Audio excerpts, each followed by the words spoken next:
There is a place in the south of Europe.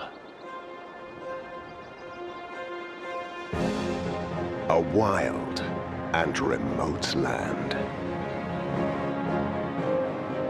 Home of wonderful animals.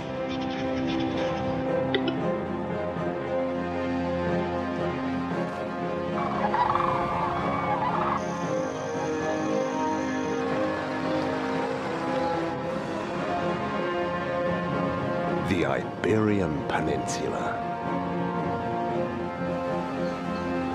A land where the European and the African worlds come together, creating a wonderful place.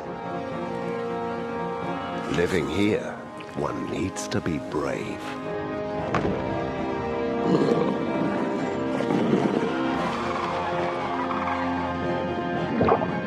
This is the story of the animals that fight to survive in the wild heart of Spain.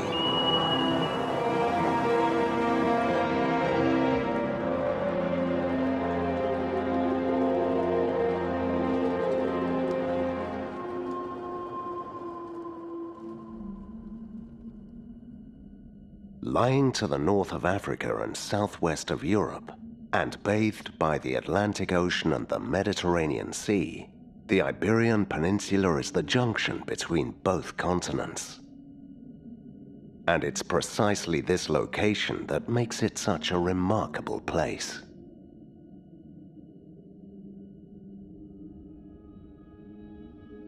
About 300 million years ago, extraordinary geological forces caused the rise of mountains from the bottom of the sea, creating the Iberian Massif that today constitutes the Great Central Plateau.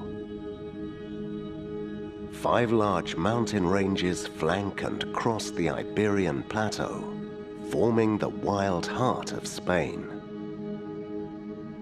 The country with the greatest biodiversity in Europe. The Central System.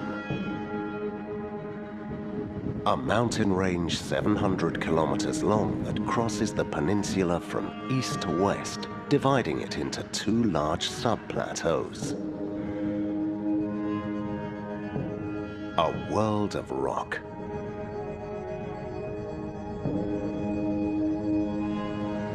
A desolate landscape dominated by wind and ice that emerged 290 million years ago.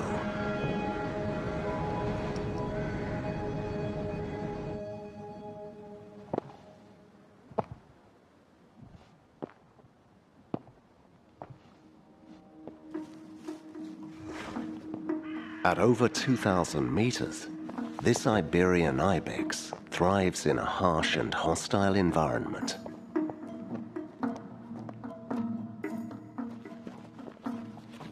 Adapted to live between the rocks, they move agilely in these places, and are the most resistant animals of those that live in these mountains.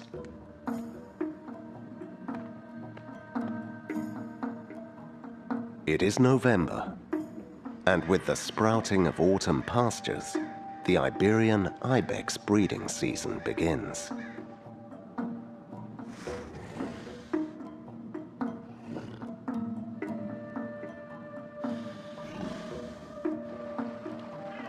The fresh and humid wind disperses the smell of the female's pheromones.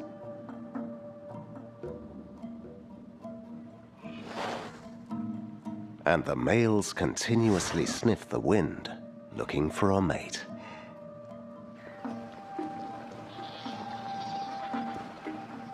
The matriarchal group is in a state of agitation due to the ardent males.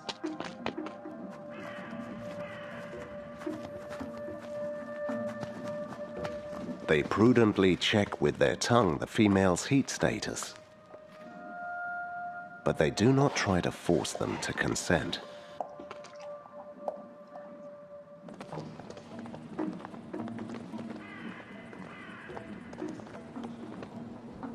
In the mating season, a rigid hierarchy rules the males.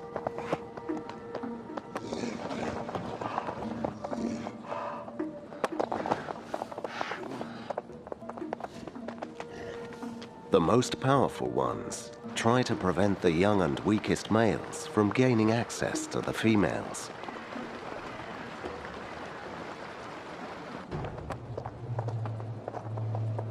A new candidate, strong and determined. The atmosphere becomes tense. A long and violent combat ensues that could last up to 2 days.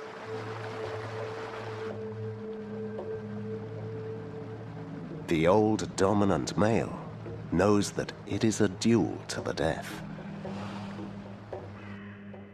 But such a challenge can't be tolerated. He will not allow his harem of females to be snatched from him. They brutally charge, crashing their powerful skulls with enough force to kill a man.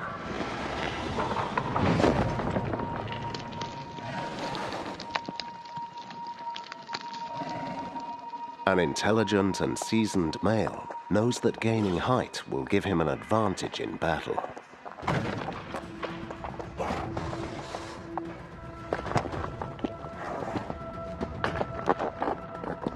And only the strongest will get to copulate with the females.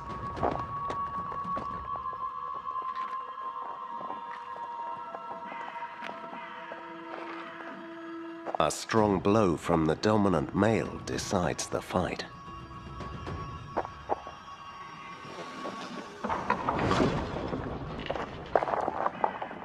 For another year, the last perhaps, he will remain the leader, and the next generation will inherit his powerful genetics.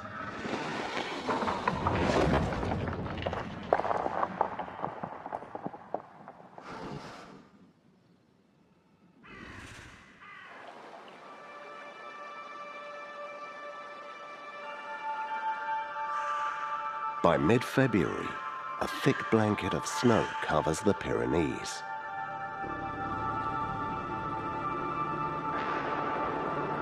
With peaks of more than 3,000 meters, these are young mountains that are still rising.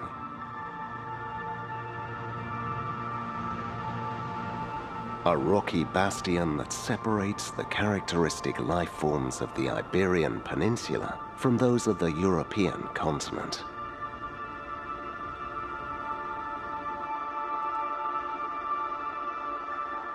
In the most remote forests of these slopes lives an animal that has populated these places since the Ice Age.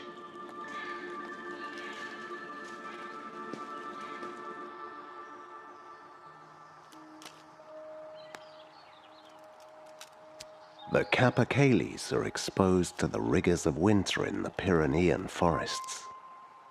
But their thick plumage affords them such extraordinary insulation that the amount of energy they need to conserve heat is minimal, and almost any plant serves as food.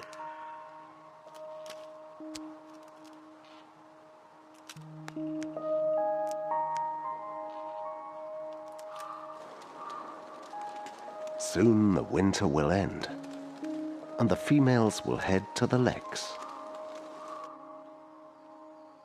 Delimited areas in the clearings of the forest that the males occupy year after year to sing, display themselves, and defend their territories, all within a wider common lake.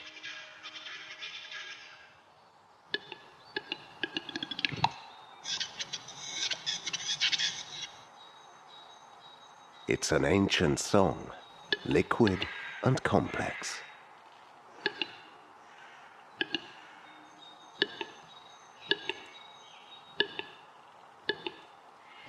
The great 𝗥𝗲𝗃 of the forest displays all its vital force.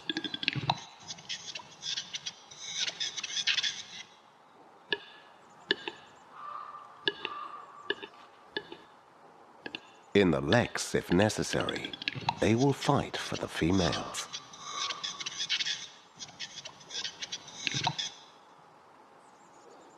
The youngest and weakest males, not ready to fight yet, watch carefully.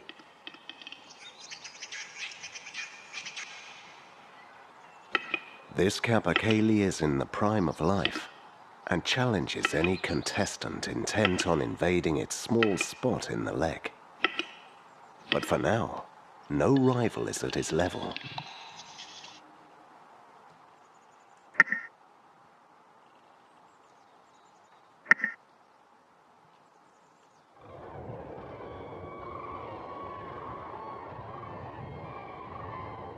At the end of February, a legendary bird leaves its winter quarters in southwestern Spain and begins the journey back to the swamps and bogs of northern Europe to raise its chicks there.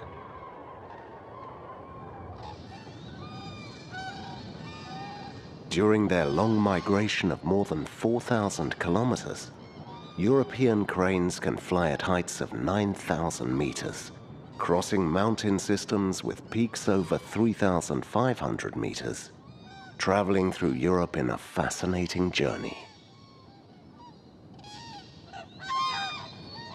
Such a journey involves a huge expenditure of energy, and they must stop to rest and feed.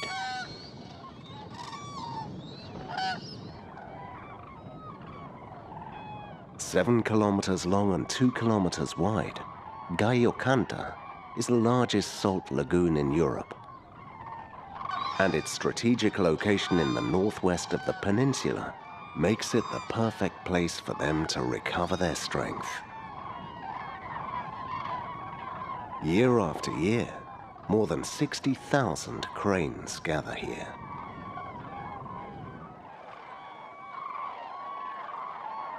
These birds have existed for 55 million years,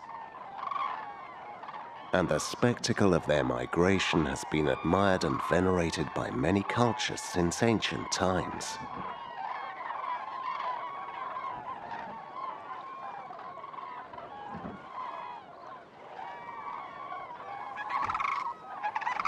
They were depicted in cave paintings, and it is believed that humans imitated their hops and nuptial dances in Japan before 7000 BC.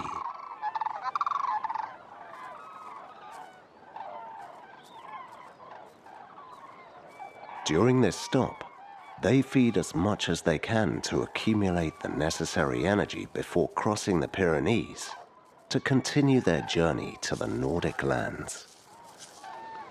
They will stay here for a few weeks, and during this time the cranes will be restless.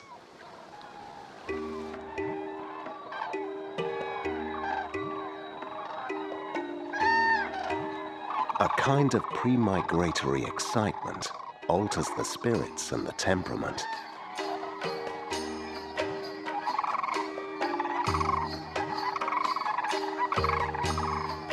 They challenge each other, shout and peck. All of this with a good amount of overacting, even for such exhibitionist birds.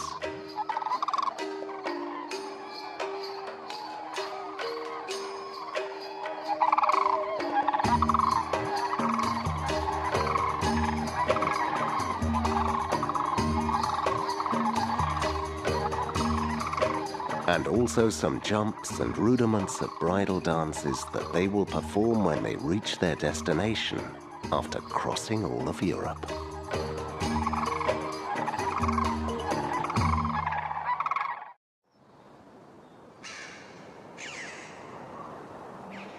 In the extensive territories of the central system, a great predator shows as no other the ability to adapt and survive in the mountains. No other species has successfully colonized almost all the mountains of the northern hemisphere.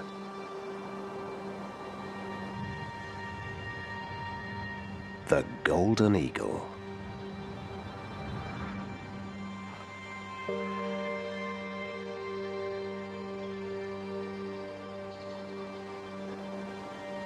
This female, who has been breeding here for more than 15 years, returns with her offspring.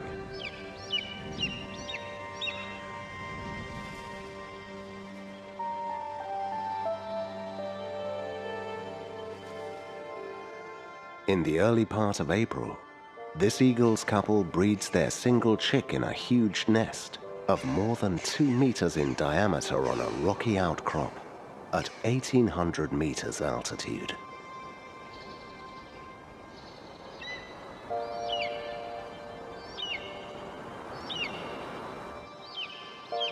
Golden eagles can live up to 40 years, and when they mate, they do it for life.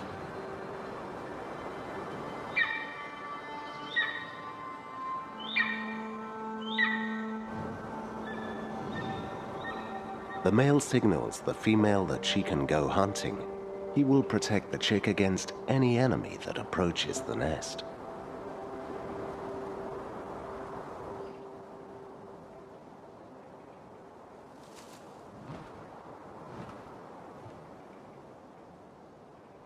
She knows every corner of her vast territory and flies towards the valleys and the mountain slopes.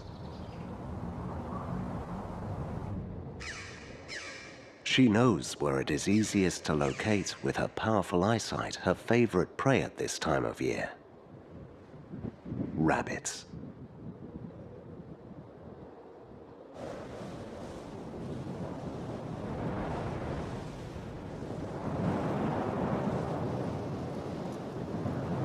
The effort taken to hunt a rabbit and bring it to the nest is perfectly balanced with the energy that it supplies. But they are not easy to surprise.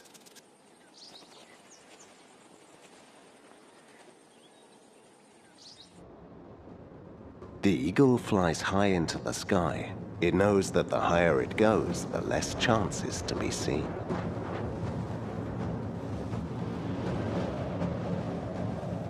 When it chooses its prey, its weight of 5 kilos and wingspan of more than 2 meters descend at 240 kilometers per hour.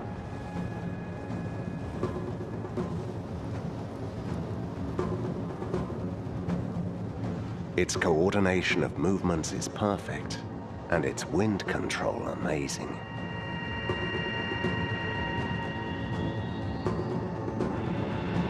It needs maximum precision to bring the attack to a successful conclusion, without being injured in the attempt.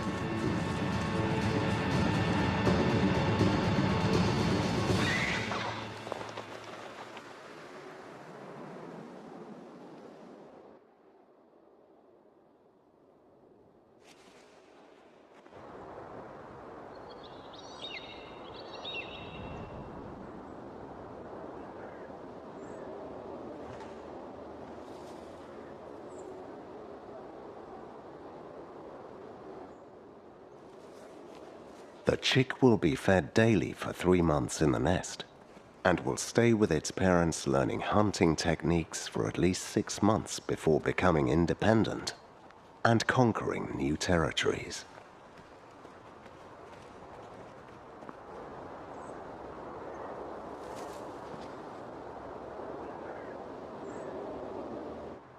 With luck, when he reaches 5 years old, he will form his own family.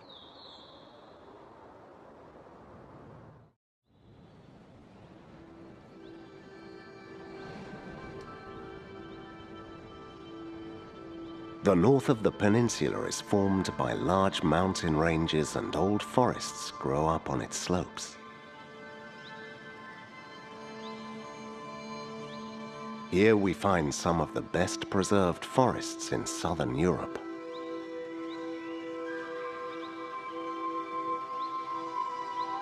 No natural environment offers as many possibilities to its inhabitants as the deciduous forest.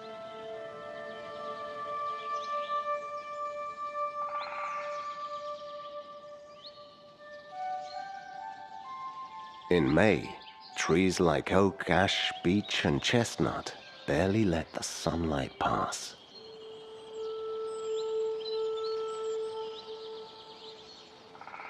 Here lives the largest and most elusive forest bird of the Iberian Peninsula.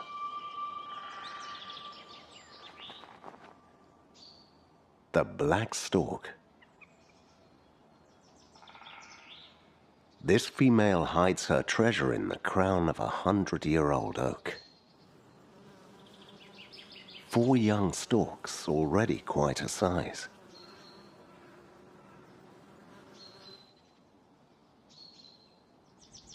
After many hours of hunting, her mate returns to the nest and brings food.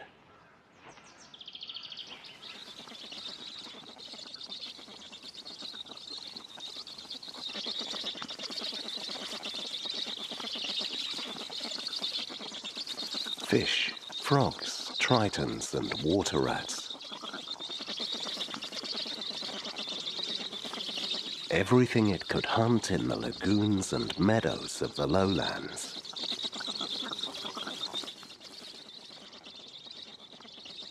It transports the food in its stomach and regurgitates it all at the same time in the center of the nest.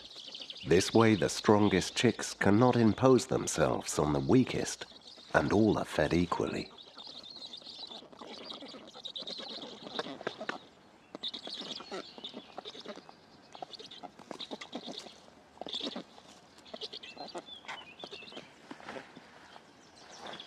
The young storks train in the nest and strengthen their wings.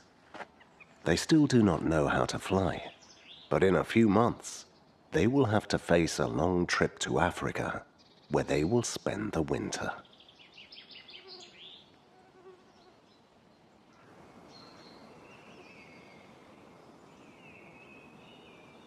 In the south of the peninsula, there is another type of forest, the Mediterranean forest. These large areas covered with home oaks, shrubs, and rocks create a fertile ecosystem full of life.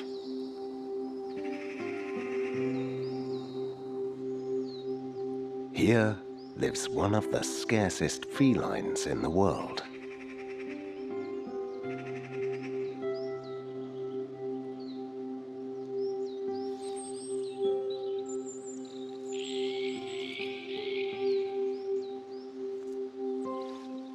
The Iberian lynx.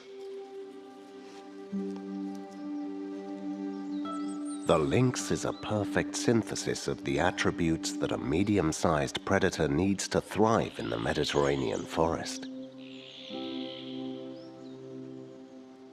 It represents the essence of the wild in Iberian nature.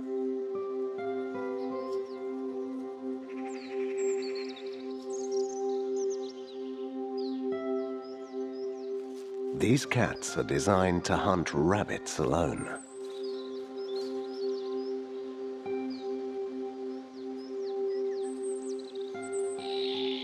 In 1960, myxomatosis decimated the population of rabbits, and this, together with the persecution by man, pushed the Iberian lynx to the brink of extinction. Today, thanks to the conservation efforts and the increase in rabbit population, this beautiful creature is slowly recovering.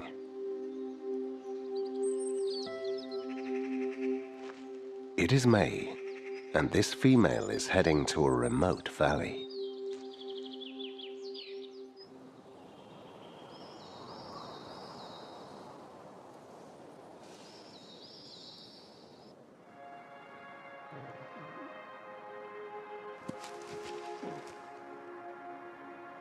Two Iberian lynx cubs.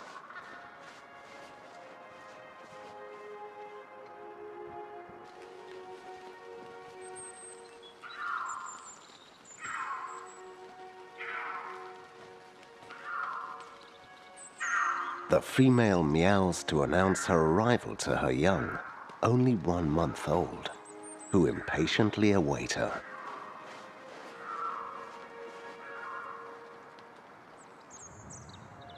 This lynx species is unique in the world and only exists here in the scrublands of the south of the Iberian Peninsula.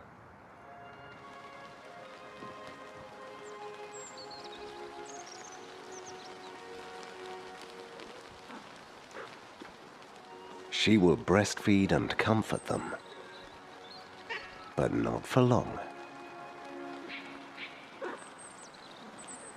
Soon she will have to leave her cubs again to go hunting, feed herself, and continue to produce milk to breastfeed them.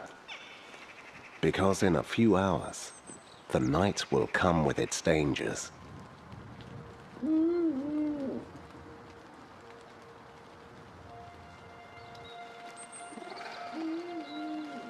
And she must return as soon as possible to protect them.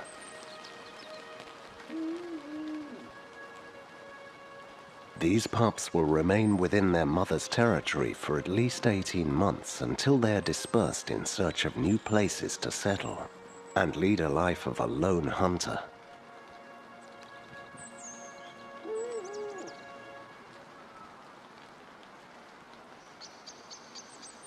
They are the hope of the species.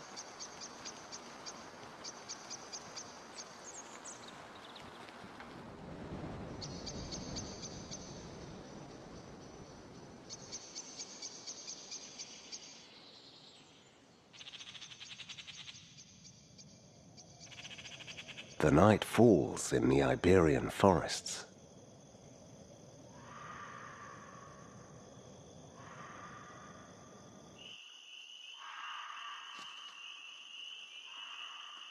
A weasel comes out of its den under a fallen log. This mammal is the smallest carnivore on the planet, and tonight it has gone hunting in search of mice hidden in the underbrush.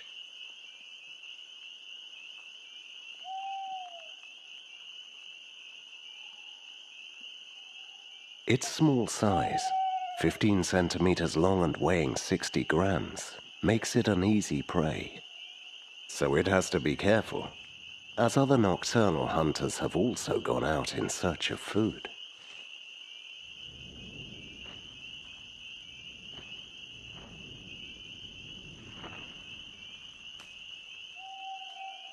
A tawny owl.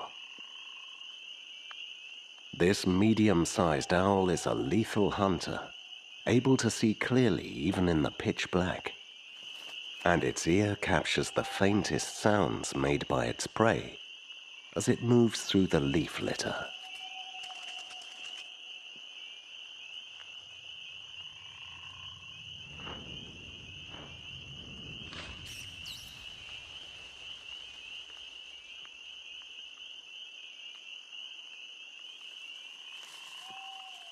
A rat. This time the weasel has been lucky.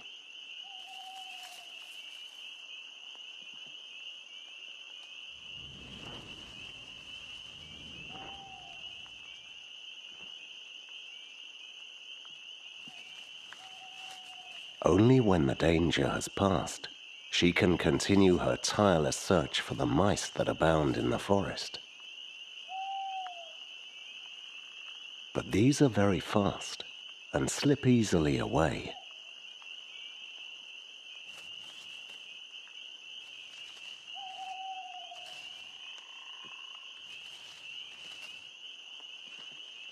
This mouse seeks refuge in the fallen branch of cork oak and can smell the danger.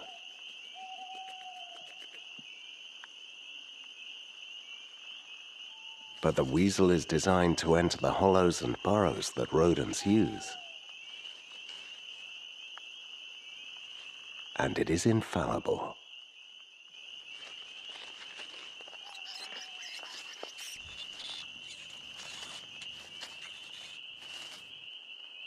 Tonight, she has been successful, but in a short time she will have to go hunting again.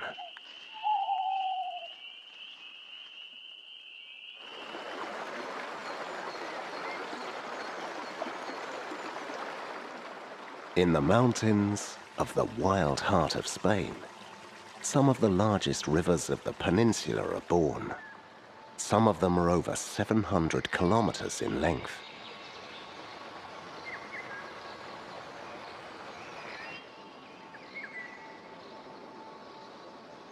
The rivers are the veins of the earth. They carry water and life where it is naturally needed. It creates different ecosystems and sculpts the landscape.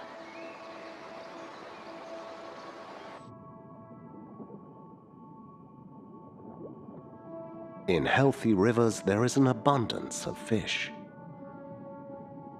And where there are fish, it is very likely that a mammal perfectly adapted to aquatic life appears.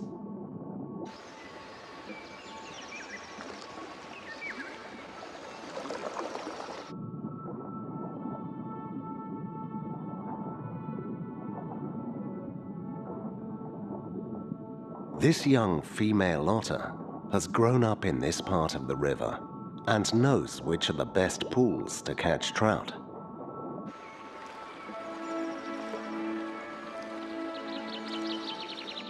Few mammals have been able to reconquer the aquatic world. This evolution seems to produce a great psychological development, and thus the otter is endowed with proverbial intelligence and memory.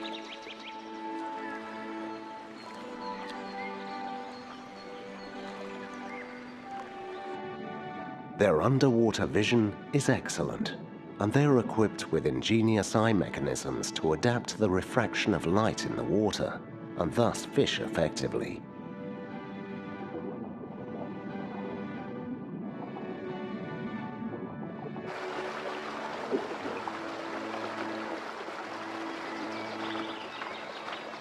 The otter is happy in the watercourses.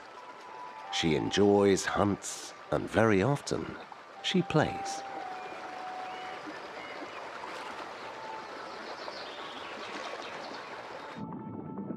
During their fishing trips, otters are able to dive for 7 minutes and, if needed, dive up to 10 meters deep.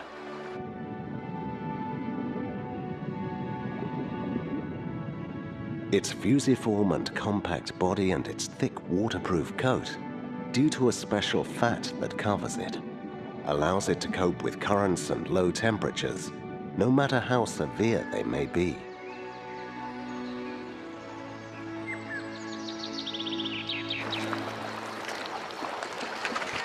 The hunt of the oldest or sick fish helps to maintain the health and proper age structure of the different species, and thus the river-life balance.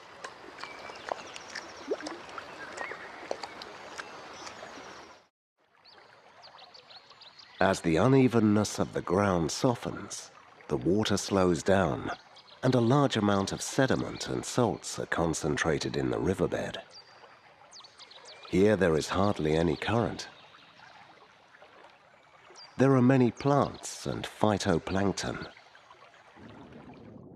and thousands of fry from different fish species gather in these pools to feed and take refuge from predators.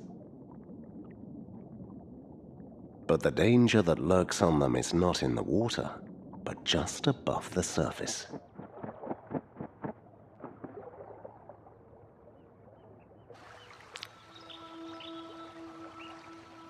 A female kingfisher has come to this part of the river to catch small fish.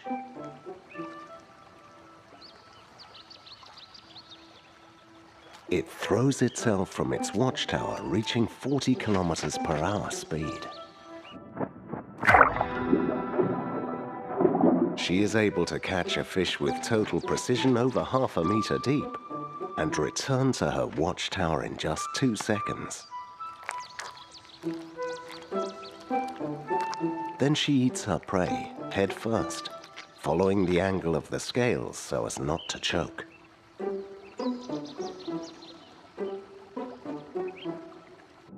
And she rarely fails. The kingfishers are effective in 90% of their hunting attempts.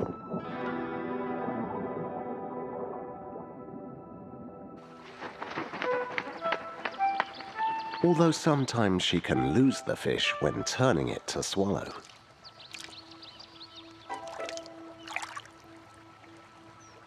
European kingfishers are dazzling with their metallic blue color. The truth is that their feathers are brown, but they have microscopic structures that act like a prism, dispersing the light and creating the brilliant blue that characterizes them. Some time ago, the kingfisher's feathers reached a similar value to gems, silk, and spices.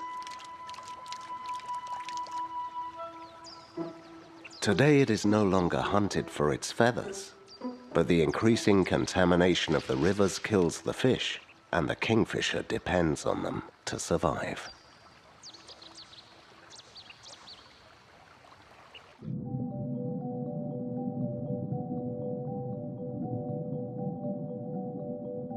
In the lower course of the river where the water flows slowly, there is a world full of microscopic life.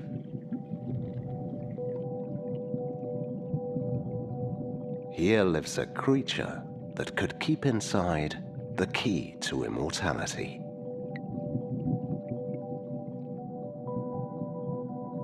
The freshwater hydra.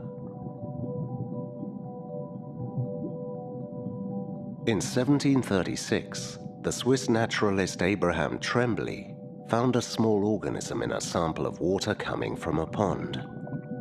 Studying this tiny being that he named Hydra in honor of the Greek myth, he observed that after being cut in two, not only did it not die, but from a single Hydra, up to 50 copies could be obtained. Centuries later, it was discovered that the hydras did not age, so these creatures of just 2 millimeters are eternally young and potentially immortal.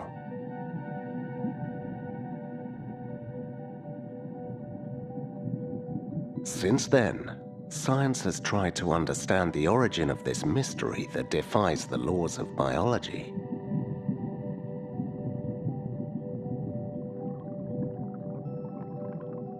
Today, we know that their power is in their stem cells. Thanks to them, they regenerate and reproduce without sex, and can even create clones of themselves.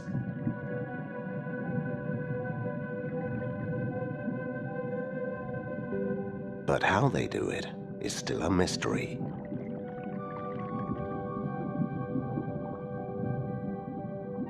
Perhaps in the future, their secrets could allow us to overcome time.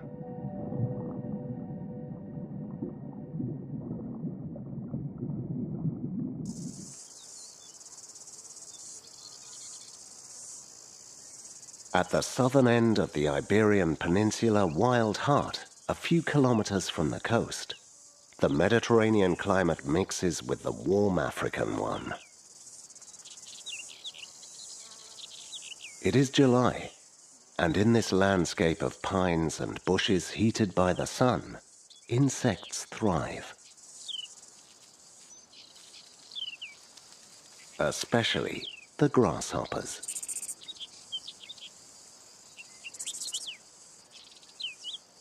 The Iberian shrub, bathed by the humidity of the Atlantic Ocean and the Mediterranean Sea, creates the perfect conditions for a very particular reptile adapted to live in the trees.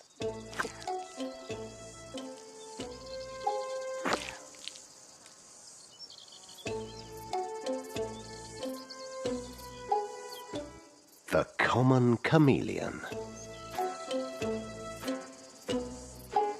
The chameleons are almost deaf, but they have very sharp eyesight and independent eyes to observe everything that happens around them and locate their food, which is not always easy to capture. Once the prey is located, it focuses both eyes on it, perceiving it now with binocular vision. Its brain superimposes the images as one, allowing it to calculate the exact distance and project its sticky tongue as a precise dart.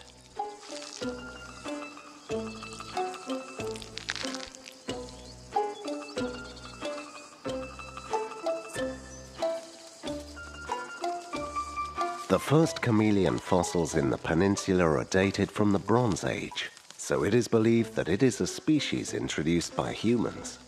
But in any case, it has lived here for thousands of years.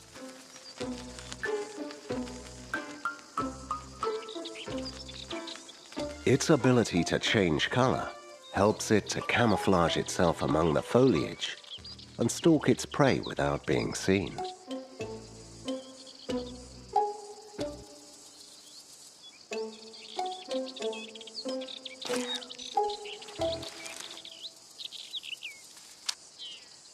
But their prey also have resources to escape.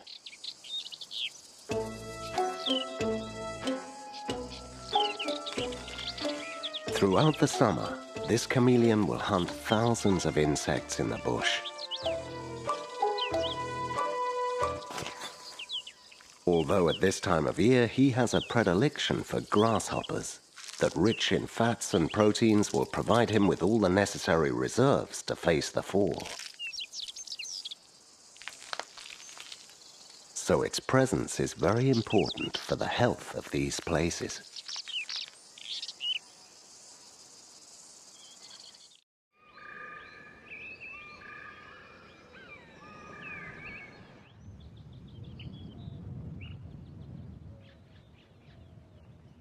The red kites, always flying in search of food, soon discover a carcass.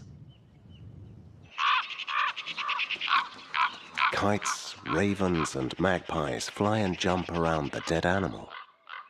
This way they attract the attention of the vultures, who have the strength to tear the deer's skin and access the flesh.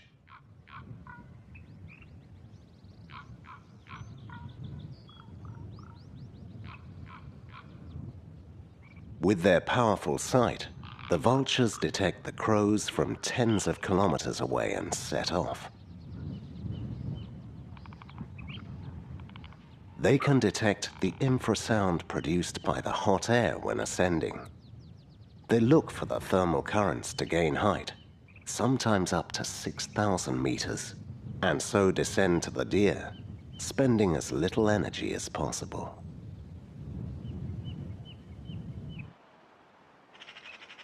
The bustle also attracts the attention of other diners. The red foxes take advantage of any opportunity that comes their way. But it must hurry up, because soon the carcass of the deer will be covered with vultures, and he will no longer be able to eat.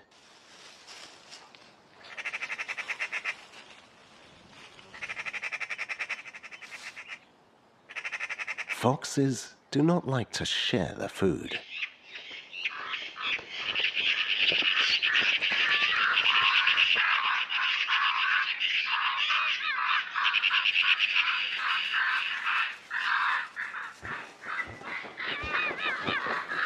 For the fox, it's too late already. The griffon vultures have arrived, and it will not be easy to find a space to reach the carrion.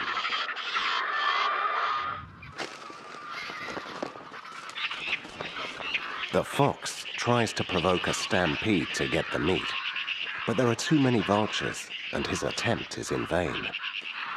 Vultures were very important animals in the Celto-Iberian culture.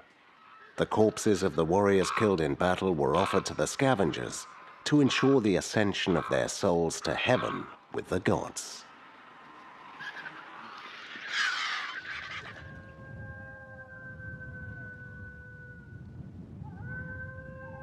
At the end of November, a thin layer of snow covers the central system summits.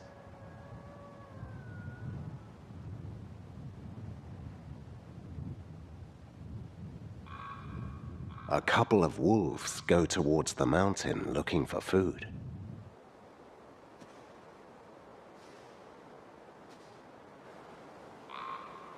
They are the only survivors of an old pack, and thanks to their experience, they have managed to escape from human persecution.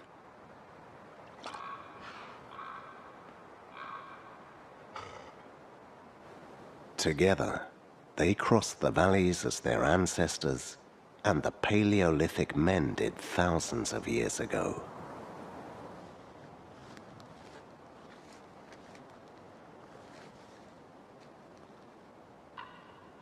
Always on the move and closely following their prey, the wolves mark and recognize each other through a complex language of gestures and grunts.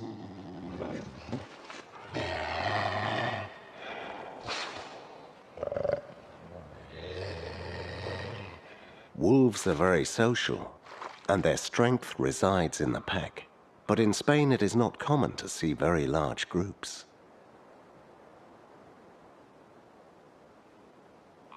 The wind carries messages to the wolves.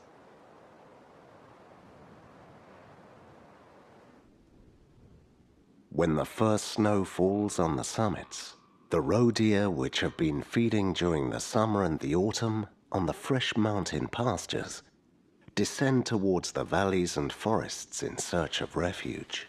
But the presence of the wolves makes these ungulates nervous, and they decide to ascend the mountain again to surround it and confuse the canids.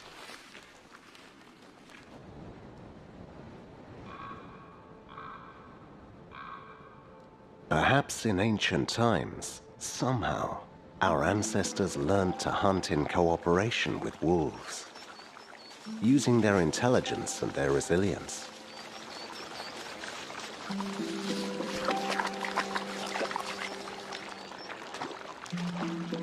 And possibly, in this way together they survived the harsh rigors of winter in these mountains during the Quaternary. And maybe domestic dogs came from that old relationship which changed the course of humanity.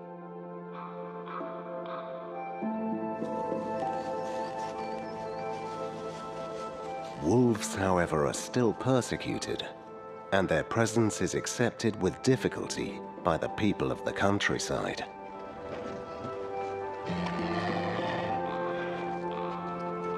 The fear of the wolf is deeply rooted within them.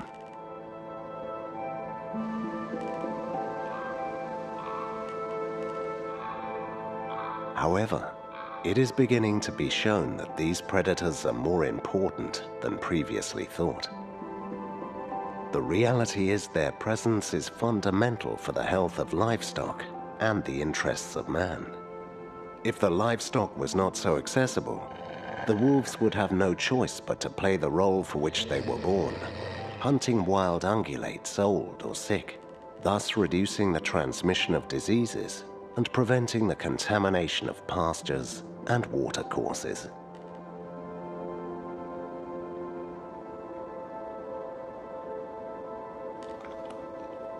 Wolves are beneficial and essential for the balance of the ecosystem.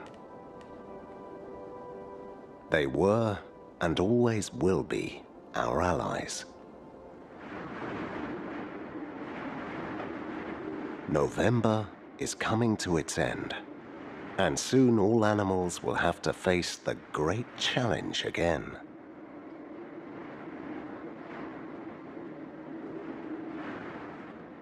Winter is here.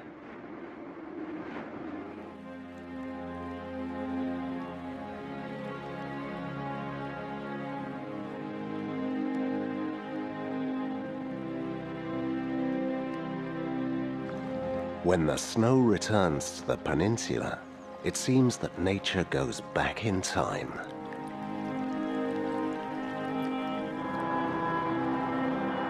Once again, winter puts life to the test.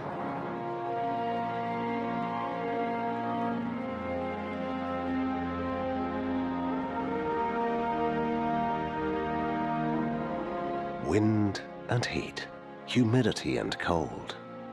Life and death have taken place over a year.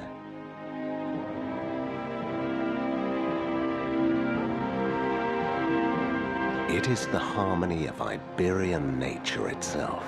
The wild heart of Spain hosts the greatest biodiversity in Europe.